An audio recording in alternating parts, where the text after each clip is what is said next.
faut posséder un récepteur compatible DAB+, facile à trouver en magasin, et c'est déjà le cas pour tous les autoradios depuis 2020.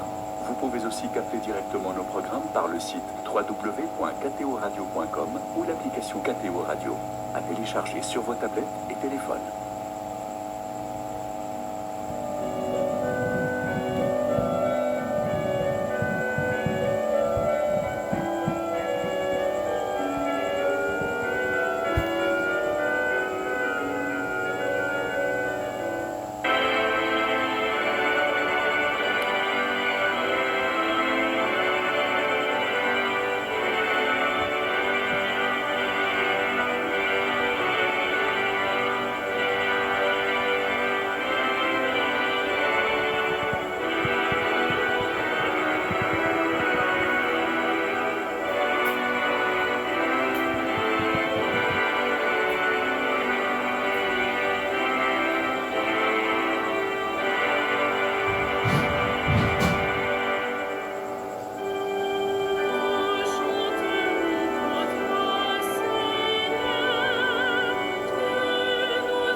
Au nom du Père et du Fils et du Saint-Esprit, la grâce de Jésus-Christ notre Seigneur, l'amour de Dieu le Père et la communion de l'Esprit Saint soient toujours avec vous. Bénissons Dieu qui nous rassemble en cette messe dominicale, cette messe diocésaine qui veut rendre grâce à Dieu pour tout ce que le Seigneur nous a redonné de vivre déjà aujourd'hui, qui n'est pas terminé avec notamment un événement national politique important, mais Dieu qui prendra soin de nous pendant toute cette semaine pour aiguiser, pour éclairer à la fois nos intelligences et nos cœurs, pour répondre à ce qui nous est demandé dans des engagements humains éclairés par le souci de faire la volonté de Dieu. Nous accueillons aussi dans l'Action de grâce 4 prêtres du Mexique, et qui d'ailleurs viennent avec tout un groupe qui est présent aussi dans notre assemblée. C'est le signe de l'humanité tout entière, peut-être, qui jette le signe de Notre-Dame. Ils savent que la statue de Notre-Dame, c'est celle de la cathédrale, et que dans quelques mois, les messes diocésaines auront lieu de nouveau là où elles doivent avoir lieu. Répondons à l'appel de Dieu qui aujourd'hui nous conduit vers toujours plus de sagesse et de lumière. Et au début de cette Eucharistie, demandons pardon pour les péchés que nous avons commis et laissons-nous réconcilier avec Dieu par le Christ. Je confesse à Dieu Tout-Puissant. Je reconnais devant vous, frères et sœurs, que j'ai péché en pensée, en parole, par action et omission. Oui, j'ai vraiment péché. C'est pourquoi je supplie la bienheureuse Vierge Marie, les anges et tous les saints, et vous aussi, frères et sœurs, de prier pour moi le Seigneur notre Dieu. Que Dieu Tout-Puissant nous fasse miséricorde, qu'il nous pardonne nos péchés et nous conduise sur le chemin de la vie éternelle. Amen.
En paix, prions le Seigneur.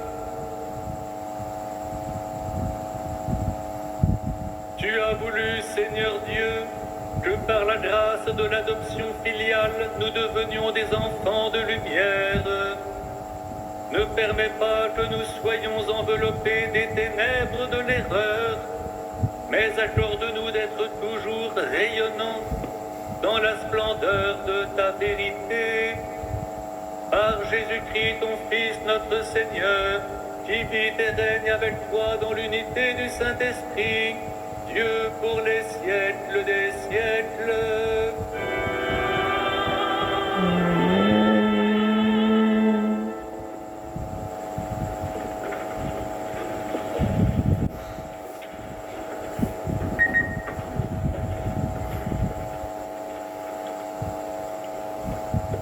Lecture du livre de la sagesse.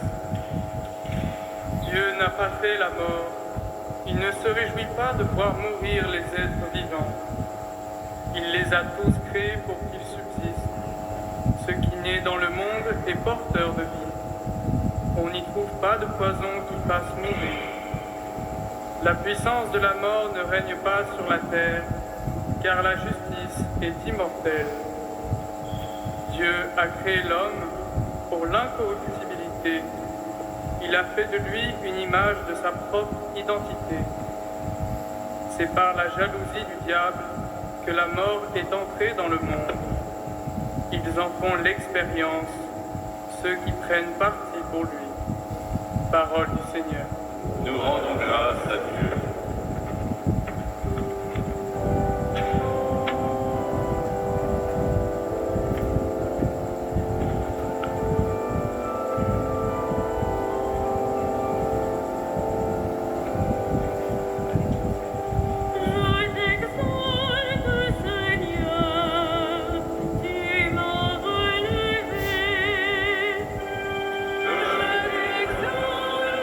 Seigneur,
lettre de Saint Paul, apôtre aux Corinthiens. Frères, puisque vous avez tout en abondance, la foi, la parole, la connaissance de Dieu, toutes sortes d'empressements et l'amour qui vient de nous, qui est aussi abondance dans votre don généreux. Vous connaissez en effet le don généreux de notre Seigneur Jésus-Christ, lui qui est riche, qui s'est fait pauvre à cause de vous, pour que vous deveniez riches par sa pauvreté. Il ne s'agit pas de vous mettre dans la gêne en soulageant les autres. Il s'agit d'égalité. Dans la circonstance présente, ce que vous avez en abondance comblera leurs besoins, afin que, réciproquement, ce qu'ils ont en abondance puisse combler vos besoins, et cela fera l'égalité. Comme dit l'Écriture à propos de la manne, celui qui en avait ramassé beaucoup n'eut rien de trop. Celui qui en avait ramassé peu ne manquera de rien. Parole du Seigneur. Nous rendons grâce à Dieu.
Le Seigneur soit avec vous. Et avec votre esprit.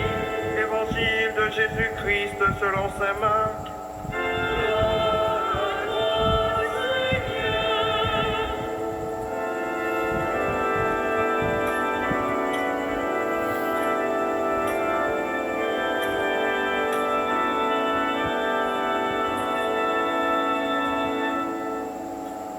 En ce temps-là, Jésus regagna en barque l'autre rive, et une grande foule s'assembla autour de lui. Il était au bord de la mer. Arrive un des chefs de synagogue, nommé Jaïr. Voyant Jésus, il tombe à ses pieds et le supplie instamment. « Ma fille, encore si jeune, est à la dernière extrémité.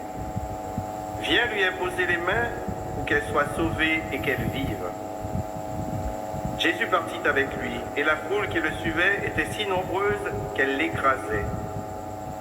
Or, une femme qui avait des pertes de sang depuis 12 ans, elle avait beaucoup souffert du traitement de nombreux médecins, et elle avait dépensé tous ses biens sans avoir la moindre amélioration. Au contraire, son état avait plutôt empiré. Cette femme donc, ayant appris ce qu'on disait de Jésus, vint par derrière dans la foule et toucha ses vêtements. Elle se disait en effet, si je parviens à toucher seulement son vêtement, je serai sauvée. À l'instant, l'hémorragie s'arrêta et elle ressentit dans son corps qu'elle était guérie de son mal. Aussitôt Jésus se rendit compte qu'une force était sortie de lui. Il se retourna dans la foule et il demandait, « Qui a touché mes vêtements ?» Ses disciples lui répondirent, « Tu vois bien la foule qui t'écrase et tu demandes qui m'a touché ?» Mais lui regardait tout autour pour voir celle qui avait fait cela. Alors la femme, saisie de crainte et toute tremblante, sachant ce qui lui était arrivé, vint se jeter à ses pieds et lui dit toute la vérité. Jésus lui dit alors, ma fille, ta foi t'a sauvée, va en paix et sois guérie de ton mal. Comme il parlait encore, déjà arrive de la maison de Jaïr, le chef de la synagogue, pour dire à celui-ci, ta fille vient de mourir, à quoi bon déranger encore le maître? Jésus, surprenant ces mots, dit au chef de synagogue, ne crains pas, crois seulement. Il ne laissa personne l'accompagner, sinon Pierre, Jacques et Jean, le frère de Jacques. Ils arrivent à la maison du chef de synagogue. Jésus voit l'agitation et des gens qui pleurent et poussent de grands cris. Il entre et leur dit, pourquoi cette agitation et ces pleurs?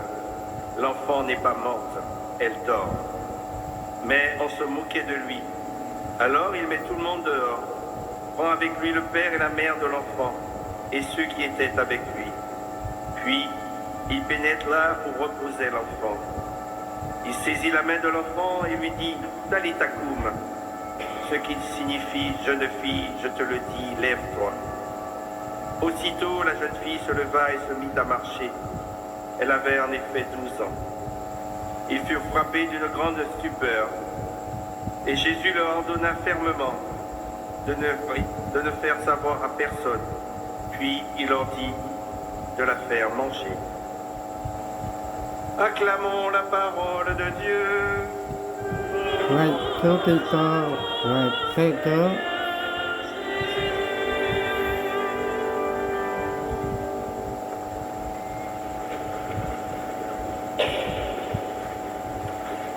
Voilà deux miracles qu'a fait Jésus dans des conditions qui sont très sensibles.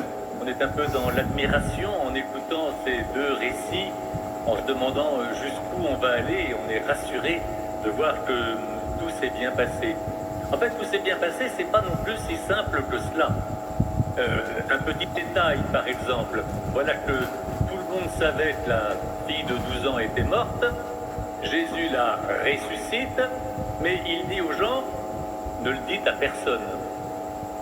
Et comment voulez-vous cacher que cette fille qui était morte soit maintenant vivante? On espère qu'elle va pouvoir sortir de sa maison et que les gens, alors peut-être que les gens vont s'interroger, un peu comme dimanche dernier, quel est cet homme, vous vous rappelez, qui savait apaiser les vents de la tempête. Et là, on peut élargir parce que on a tous compris que les deux récits étaient imbriqués l'un dans l'autre. Une guérison, une résurrection. Mais il y a un mouvement, il y a un progrès entre les deux.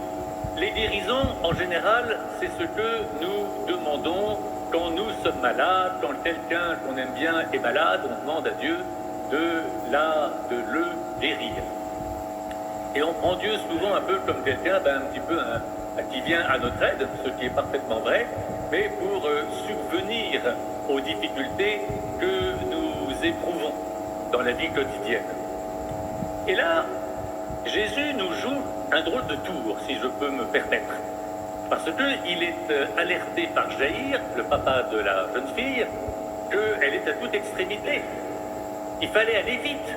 Il fallait arriver à la maison le plus vite possible pour la guérir. Et voilà que Jésus prend son temps. Et vous vous imaginez dans la rue, lorsque vous croisez quelqu'un qui est malade, que vous connaissez un peu, elle va vous raconter évidemment tout ce qui lui arrive. Ça prend un temps fou. Et pendant ce temps-là, l'état de la petite fille se dégrade. Et Jésus prend son temps. Pourquoi? Parce que ce qu'il veut, c'est pas simplement nous servir de dépanneur quand ça va pas bien. Il veut nous ouvrir à une ambition nouvelle. Ce que Dieu veut faire en définitive pour nous, c'est nous ouvrir le chemin de la vie éternelle, c'est-à-dire de la vie divine. Quand on parle de vie éternelle, on voit le temps qui est long, et on a toujours peur de s'ennuyer. Mais ce n'est pas tellement de vie éternelle dont il faudrait parler, c'est de vie divine, c'est-à-dire une vie plénière, une vie qui n'a aucune limite dans la qualité, dans l'abondance et dans la vitalité. C'est ça qui est désirable. Et en réalité, c'est cela que Jésus vient nous apporter. Mais, me direz-vous, est-ce que Jésus ne ferait que nous apporter quelque chose pour le monde à venir? Oui et non. On a compris que le récit de la fille de Jaïr commençait au tout début. Et donc, la guérison de la femme qui perdait son sang est une étape, mais qui a un élément, un moment qui la précède. Je veux dire par là que le résultat final, c'est-à-dire un résultat que Dieu seul peut donner, et pas un simple médecin, agit non pas dans le monde à venir, mais est déjà à l'œuvre aujourd'hui dans la vie historique. Nous bénéficions d'une identité qui nous met déjà un pied dans le monde de Dieu à qui nous appartenons. Et c'est ce que le livre de la sagesse nous dit en disant que Dieu n'a pas voulu la mort, c'est pour une vie éternelle qu'il nous a voulu, qu'il nous a créé.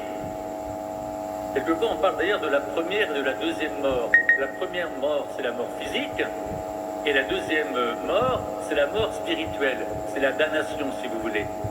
Celle dont Dieu ne veut pas, c'est la damnation. Mais la première mort, elle est inexorable. Mais est-ce si grave que ça, cette première mort? Dieu nous donne, dans l'expérience des baptisés que nous sommes, et par toutes sortes de grâces et de dons qu'il accorde, de pouvoir goûter à quelque chose de nouveau, qui à part justement à la vie de Dieu elle-même. Ça s'appelle, dans le catéchisme classique, l'état de grâce.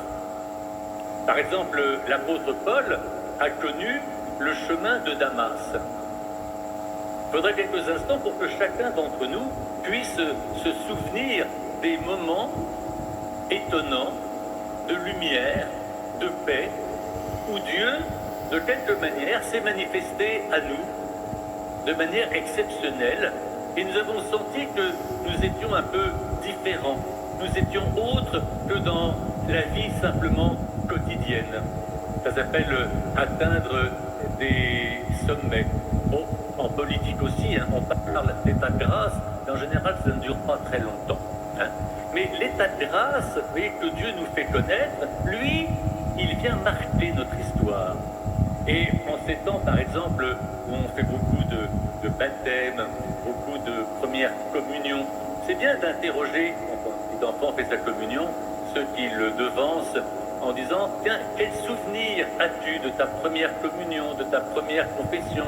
Est-ce que tu te souviens de ton baptême? As-tu regardé ce qui s'est passé ce jour-là? Est-ce que tu te rends compte de ce que Dieu a fait de toi en te faisant renaître pour une vie nouvelle, pour une vie divine? Et là, on se rend compte que nous sommes un peu différents. Pour autant, sommes-nous ailleurs? Devons-nous fuir le monde tel qu'il est avec toutes ses vicissitudes? Pas du tout. Pas du tout.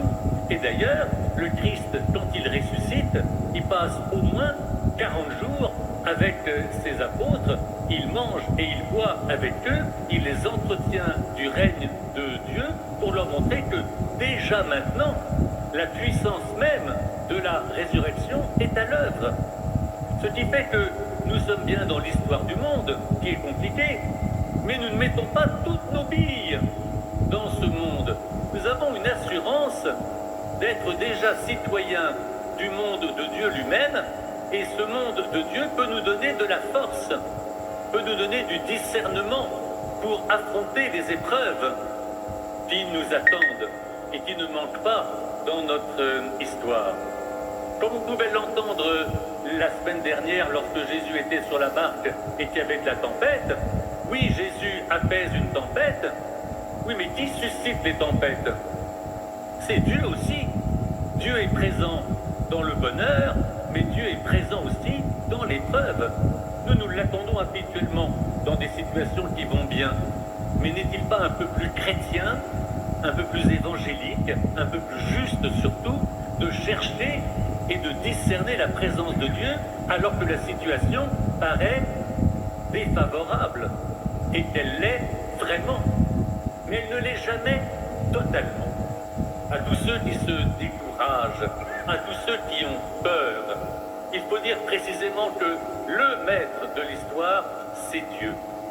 Et que pour vivre à son service et pour être ses coopérateurs, il faut chercher à discerner la présence de Dieu dans les situations qui sont contradictoires, dans les situations qui sont difficiles, dans les situations qui sont négatives. Et au lieu d'avoir peur, cette assurance que Dieu nous conduit vers la plénitude va éclairer notre jugement, va fortifier notre engagement pour rester des témoins de l'espérance, quoi qu'il arrive, dans le monde tel qu'il est et tel que Dieu le tient dans sa main.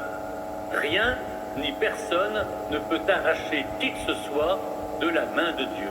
Et nous sommes assurés d'être d'abord dans la main de Dieu. C'est de cela dont le diable est jaloux. C'est pour ça qu'il nous ramène à mettre toutes nos billes dans l'immédiat, où nous réagissons de manière souvent trop spontanée, trop immédiate. Et ça engendre la peur et l'inquiétude. N'ayez pas peur, dit Jésus, et répète ses témoins. Nous devons être rendus capables de pouvoir donner cet encouragement à nous-mêmes et à qui que ce soit, mais en mesurant à qui vraiment nous appartenons. Que le Seigneur, qui nous trouve généralement dans un monde démonté, dans un monde multiple, puisse nous donner le sens de la cohérence et de l'unité. Quand le monde est agité, en attendant les signes que Dieu nous accordera, appuyons-nous sur ce qui tient. Appuyons-nous sur la célébration de la messe qui rassemble, qui nourrit, qui éclaire, qui apporte force et consolation. Appuyons-nous sur l'observance des commandements. Ils sont sûrs. Ne nous éloignons jamais de la pratique de ce que nous savons qui fait du bien aux hommes et qui plaît à Dieu. Soyons fidèles et progressants même dans la prière afin de recevoir la grâce du discernement et de la consolation. Et mes amis, tout ce que nous recevons et recevrons de Dieu, c'est en le partageant autour de nous que nous mesurerons vraiment combien Dieu est proche et nous aime tous. Amen.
dimanche est un jour où Dieu donne beaucoup de signes de sa présence et de sa bienveillance.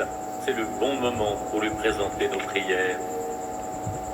Pour Vianney, Antoine, Louis-Marie, comme Gémer et Henri, les diacres de notre diocèse, ordonnés prêtres hier, prions le Seigneur de les accompagner dans leur ministère.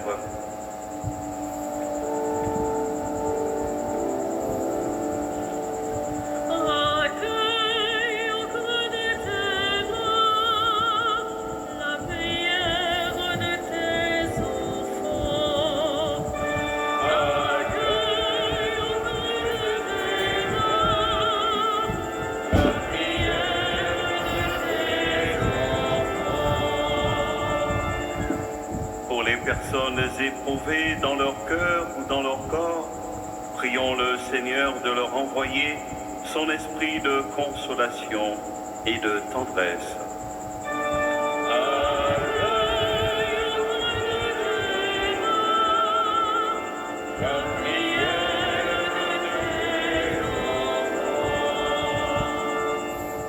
Ou qu'en ce temps de grandes décisions en France, nous puissions discerner ce qui est juste, pour que l'Esprit Saint éclaire ceux et celles qui seront choisis comme députés ou qui auront à gouverner notre pays, afin qu'ils cherchent ensemble le meilleur bien pour nous tous.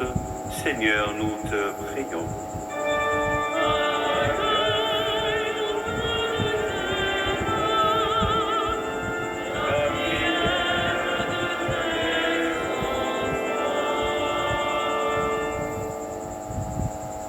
Accorde-nous, Seigneur, le calme et la confiance en toutes circonstances et réponds à nos prières comme tu as répondu aux prières de ton Fils au calvaire, lui que tu as ressuscité et qui est vivant et vivifiant pour les siècles des siècles. Amen.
sœurs, pour que mon sacrifice, qui est aussi le vôtre, soit agréable à Dieu le Père Tout-Puissant.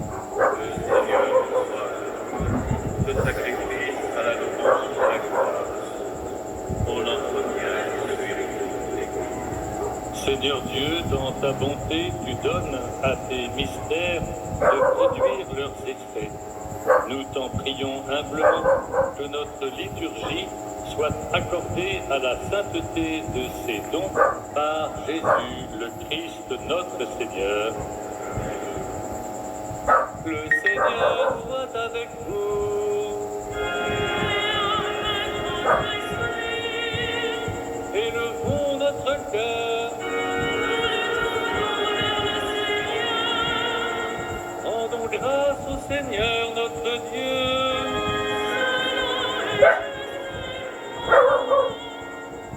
Vraiment, Père très saint, il est juste et bon pour ta gloire et notre salut de t'offrir notre action de grâce toujours et en tout lieu, par ton Fils bien-aimé, Jésus le Christ. Car il est ta parole vivante, par qui tu as créé toutes choses. C'est lui que tu nous as envoyé comme Rédempteur et Sauveur, Dieu fait homme, conçu de l'Esprit Saint, né de la Vierge Marie, pour accomplir jusqu'au bout ta volonté et rassembler un peuple saint qui t'appartienne. Il étendit les mains à l'heure de sa passion, afin que soit brisée la mort et que la résurrection soit manifestée. C'est pourquoi avec les anges et tous les saints dans le ciel, nous voulons te bénir sur la terre en chantant d'une seule voix.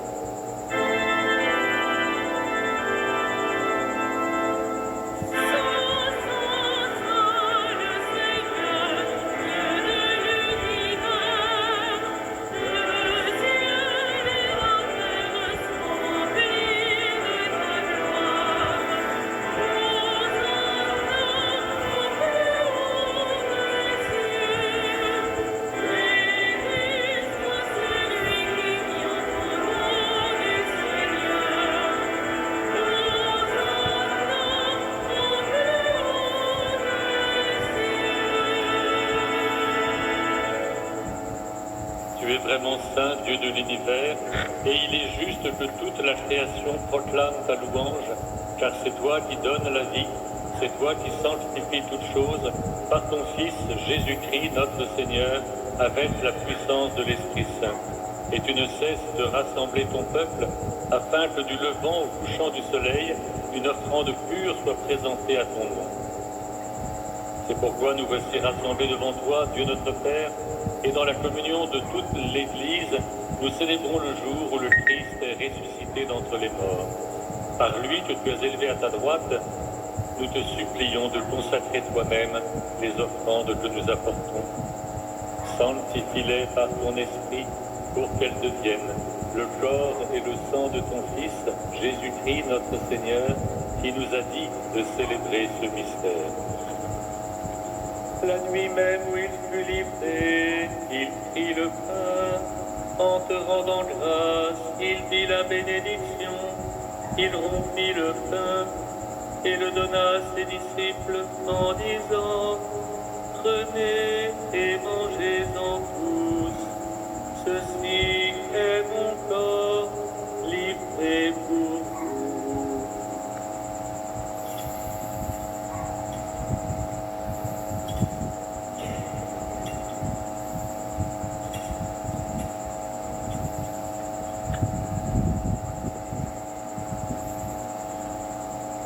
De même, après le repas, il prit la coupe. En te rendant grâce, il dit la bénédiction et donna la coupe à ses disciples en disant: Prenez et buvez-en tous, car ceci est la coupe de mon sang, le sang de l'alliance nouvelle et éternelle, qui sera versé pour vous et pour la multitude en rémission des péchés. Vous ferez cela en mémoire de moi.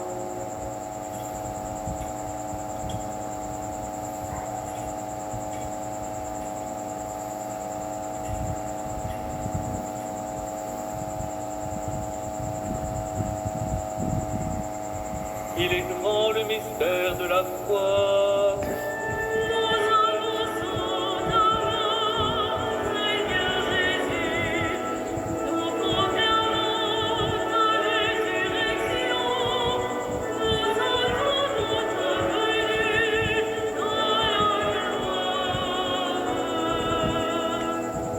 en faisant ainsi mémoire de ton Fils, de sa passion qui nous sauve, de sa glorieuse résurrection et de son ascension dans le ciel, alors que nous attendons son dernier avènement, nous t'offrons, Seigneur, en action de grâce, ce sacrifice vivant et saint.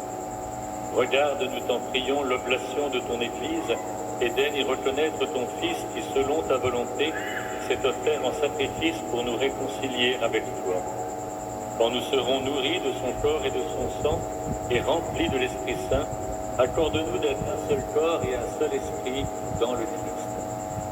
Que l'Esprit Saint fasse de nous une éternelle offrande à ta gloire, pour que nous obtenions un jour l'héritage promis avec tes élus.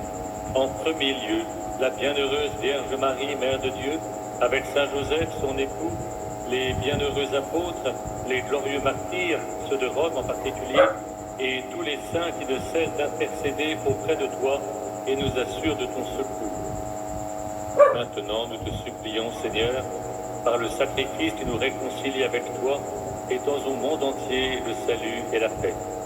Affermis ton Église en pèlerinage sur la terre, dans la foi et la charité, en union avec ton serviteur, notre pape François, et notre archevêque Laurent, l'ensemble des évêques, les prêtres, les diacres, et tout le peuple que tu as racheté.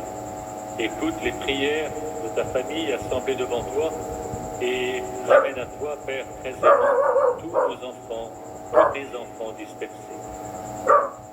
Pour nos frères et sœurs défunts, pour tous ceux qui ont quitté ce monde et trouvent grâce devant toi, nous te prions. Dans ta bienveillance, accueille-les dans ton royaume, où nous espérons être comblés de ta gloire, tous ensemble pour l'éternité, par le Christ notre Seigneur, par qui tu donnes au monde toute grâce et tout bien.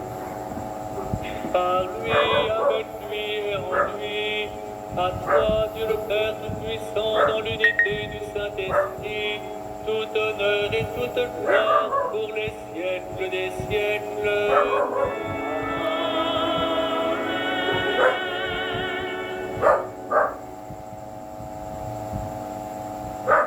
Soutenu par le projet de Dieu, plein de miséricorde et qui nous est révélé, nous osons dire: Notre Père, qui es aux cieux, que ton nom soit sanctifié, que ton règne vienne, que ta volonté soit faite sur la terre comme au ciel. Donne-nous aujourd'hui notre pain de ce jour. Pardonne-nous nos offenses, comme nous pardonnons aussi à ceux qui nous ont offensés. Et ne nous laisse pas entrer en tentation, mais délivre-nous du mal. Oui, délivre-nous de tout mal, Seigneur, et donne la paix à notre temps. Soutenus par ta miséricorde, nous serons alors libérés de tout péché, à l'abri de toute épreuve. Nous qui maintenant attendons que se réalise la bienheureuse espérance, l'avènement de Jésus-Christ notre Sauveur. Car c'est à toi qu'appartiennent le règne, la puissance et la gloire pour les siècles des siècles. Seigneur Jésus-Christ, tu as dit à tes apôtres: je vous laisse la paix, je vous donne ma paix. Ne regarde pas nos péchés, mais la foi de ton Église. Et pour que ta volonté s'accomplisse, donne-lui toujours cette paix. Donne-lui d'avoir part à l'unité parfaite, toi qui vis et règnes pour les siècles des siècles. Que la paix du Seigneur soit toujours avec vous. Frères et sœurs, dans la charité du Christ, donnez-vous la paix.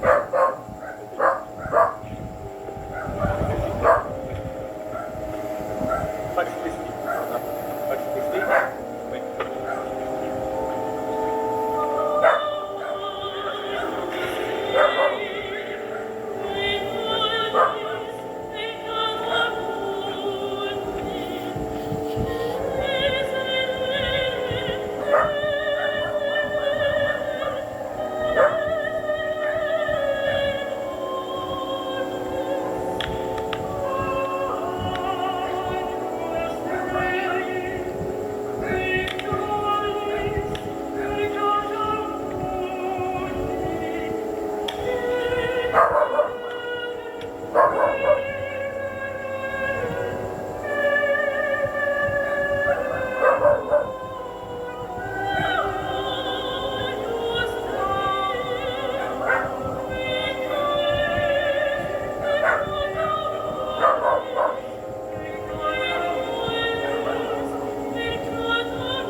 de Dieu, voici celui qui enlève les péchés du monde.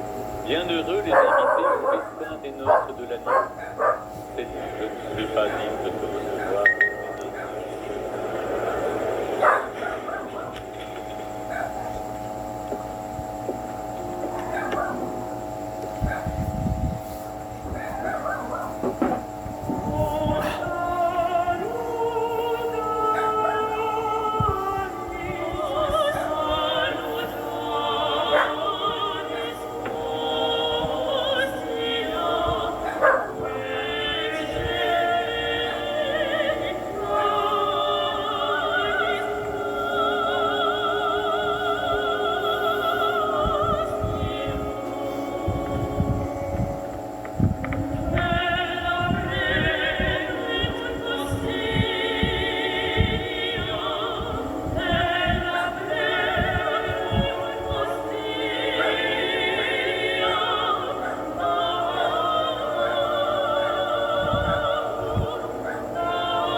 rendons grâce ensemble au Seigneur. Nous te rendons grâce, Seigneur, car tu nous as vivifiés par la célébration du sacrifice divin que nous avons offert et que nous avons reçu dans la communion. Nous te prions encore, toi qui nous as reliés à une charité qui ne passera jamais, fais que nous portions du fruit qui demeure pour toujours, par Jésus le Christ, notre Seigneur. Amen. Je propose de dire ensemble, comme on a célébré les ordinations hier, encore à Saint-Sulpice, magnifiquement agencé par M. Jean-Pierre Cartier, qui a fait le cérémonial comme d'habitude de main de maître. Normalement l'année prochaine, ça se fera à Notre-Dame, et nous avons déjà prié pour les nouveaux prêtres, nous avons prié pour les vocations, qu'ils fassent du bon travail. Ils ont été magnifiquement accueillis par le peuple de Dieu tout entier, c'est formidable, vous savez, vous êtes merveilleux. Et ceux qui nous regardent sur KTO et qui prient avec nous et pour nous, je crois, sont aussi tout à fait efficaces. Et je vous propose de dire la prière à Notre-Dame pour que la cathédrale rouvre en paix. Avec Marie, l'Immaculée, qui a accueilli toute grâce, nous nous préparons tout au long de cette année à habiter de nouveau notre cathédrale, maison de notre diocèse, terme du chemin pour bien des pèlerins, avec le peuple de Paris qui depuis 860 ans confie ses joies et ses peines à celle qui a porté le Sauveur. Disposons notre cœur afin que Notre-Dame soit toujours dans notre cité, celle auprès de qui nous pouvons demeurer. Je n'ai rien à offrir, rien à nous demander. Je viens seulement, Mère, pour vous regarder, pleurer de bonheur, savoir cela, que je suis votre Fils et que vous êtes là. Et donc pensons que Dieu regarde notre pays et qu'il le tient dans la main. Donc demandons aussi pour cette semaine un peu le don du Saint-Esprit et de la bonne information, du bon jugement, afin de bien faire ce que nous pouvons penser que Dieu attend de nous. Nous aurons pour nous aider la fête de Saint Thomas, apôtre, cette semaine, le 3 juillet, car nous entrons dans un nouveau mois. Et puis nous avons donc cette semaine pour nous exercer, vous voyez, à discerner ce que Dieu attend de nous. Bien, il n'y a pas de chapelain pour faire les annonces de Saint-Germain-l'Auxerrois, alors on continue l'été avec vigueur. À partir de dimanche prochain, nous aurons les communautés de Casa, des communautés qui viennent du monde entier pour faire visiter alors actuellement le chantier et qui seront présents tous les dimanches soirs, notamment à la célébration des vêpres, et qui pourront dire des prières dans toutes les langues, y compris en espagnol pour nos amis mexicains, qui j'espère auront célébré la messe avec ferveur. Dieu bénisse aussi votre pays, n'est-ce pas? Le Seigneur soit avec vous. Que Dieu Tout-Puissant vous bénisse, le Père, le Fils et le Saint-Esprit.